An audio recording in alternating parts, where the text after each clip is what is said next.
Wala pang isang linggo mula nang magkaroon ng suntukan at pamamaril na nauwi sa pagkamatay ng isang motorista, may away kalsada na naman sa Antipolo City. Isang motorcycle rider at e-trike driver ang nagsuntukan sa sumulong highway. May unang balita live. Gaya nila. Gaya. Evan, may isa na namang insidente ng road rage dito sa Antipolo City.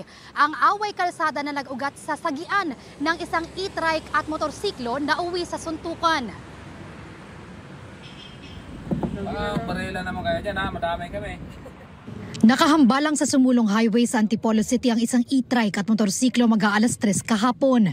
Hindi pa masyadong nakita sa video, pero tila nagkainitan na ang dalawang motorista habang nasa loob ng e-trike ang driver nito. Hanggang sa hinatak na ng rider ang kaalitang driver papunta sa gilid ng kalsada.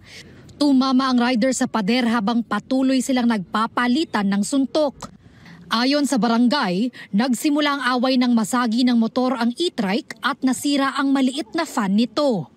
Ang una raw sumuntok, ang driver ng e-trike. Ang kinagalit dun nga kasi nasira niya yung fan. Kaya daw siya nagalit. Inamin naman ng nanuntok na talagang nabigla siyang dahil sa init daw ng kanyang ulo. Tapos nuntok niya kagad yung nakabangga. Kaya pagganti ng ating nakabangga, sinalyas siya, di ba? Sinalyas hanggang napunta sa pader. Habang nagsusuntukan ang dalawa, pumagit na ang isa pang rider para awatin sila.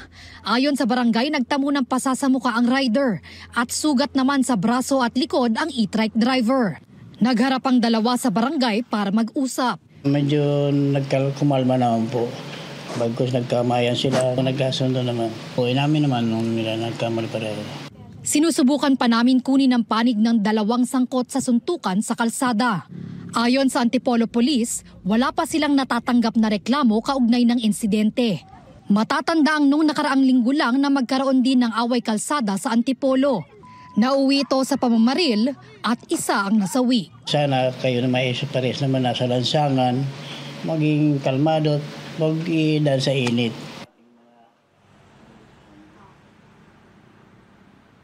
Ivan, ayon sa tauhan ng Barangay Santa Cruz sa Antipolo, nagharap at nagkasundo na ang dalawang motorista sa kanilang himpilan mag-aalas 11 kagabi. Aminado naman daw ang dalawa na pareho silang nagkamali.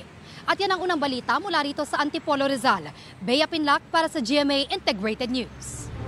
Kapuso, huwag magpapahuli sa latest news and updates. Mag-iuna ka sa balita at mag-subscribe sa YouTube channel ng GMA Integrated News.